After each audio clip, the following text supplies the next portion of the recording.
welcome to the Shipper Update. I'm Anthony Smith, lead economist here at FreightWaves, and I'm with the one and only Donnie Gilbert, and we're going to talk about a couple of trends impacting shippers right now, starting off with, first and foremost, Donnie Gilbert, construction spending, and our green line right here, flatbed outbound tender rejection index. And so, Donnie, one of the things I've been watching within construction spending is that there's a lot of variables at play.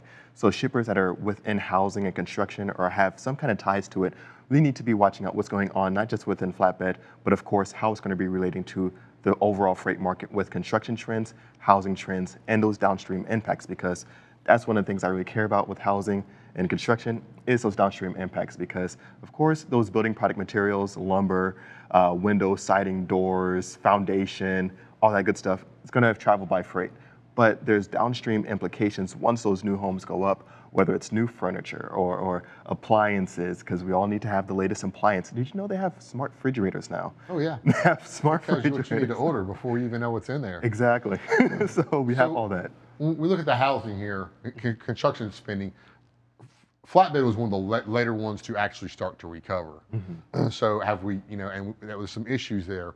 And a lot of it had to do with construction spending before that, because they're having issues with laborers in the sawmills, in the construction to get all this to fruition, to be able to build the house in the first place. So tell us a little bit about that. Where, how are we repairing? I see lines going up. Yeah. 772,000. Yeah, so exactly right. There's a lot of pricing pressures. One of them, let's start with what you just kind of mentioned, those sawmills. Looking at what's going on with those lumber prices, because those were headline numbers, I think, time and time again throughout the month. And so looking at what's happening with construction spending, you typically see the increase in construction spending always indicating more activity. Some of that was dulled a little bit because of the increased lumber prices. And so some of that was a little bit being taken away. But we are starting to see some of those lumber prices come down a bit. So we're starting to see a slight retreat, but there's going to be some time until those builders really see in those reduced lumber prices actually being really realized and really impacting housing prices. We're looking at the overall price increase. We're seeing anywhere from upwards of $30,000 added to the price of an average new single-family home.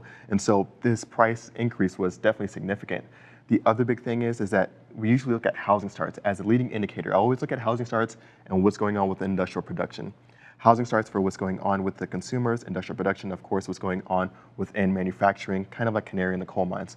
When we look at housing starts, that's usually a leading indicator or an indication of how confident consumers are feeling or the state of that they're in. But looking at construction spending and housing starts, we're seeing that a lot of starts were coming in a few weeks back, we had a June report of what happened with the latest housing starts. We saw an increase, very sharp spike, but those housing starts don't actually always indicate that this is what's actually being built. It just indicates that there's a foundation put in place. And so you need to also have those housing completions taken into account. And so what we've seen is that there's a lag, that housing starts are beginning, but there's not actual construction happening.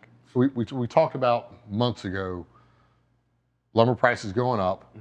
Now, you said $30,000, $40,000 extra for a single family home, which kind of hurt the brand new housing industry, and it brought back the used housing industry, because you can go in and at this point, because new houses are so expensive, you can buy a used house, kind of do some small remodeling a whole lot cheaper.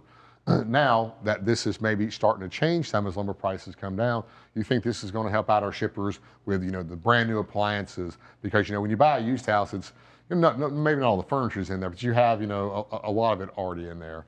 Exactly. And so this is going to bring back and kind of help shippers out and start, the build back, your Home Depot going to be a little bit more busy. I think so. So that's a great point. They're looking at Home Depot, Lowe's, things like that.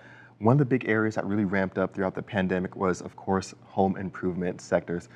I'm not much of a handyman myself, but a lot of Americans are, and so they were taking on these home improvement plans, and that's going to be one of the big drivers of lumber prices that happened throughout 2020.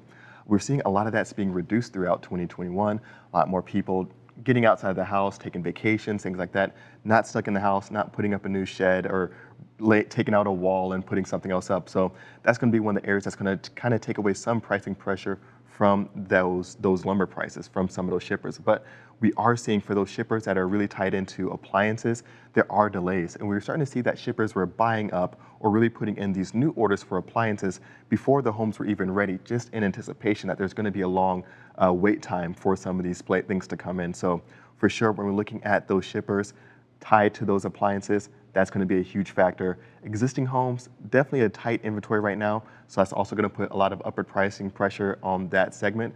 But really, when it comes down to it, of course, those downstream impacts, furniture, appliances, and people are waiting long amounts of time. I've even heard of some people canceling those orders and just opting for something different So altogether. as this shift starts to take up, we're going to put more pressure Yeah. on the already overstressed drive-in sector probably. Exactly. Wow. So, Donnie, thank you so much for joining me for the shipper update.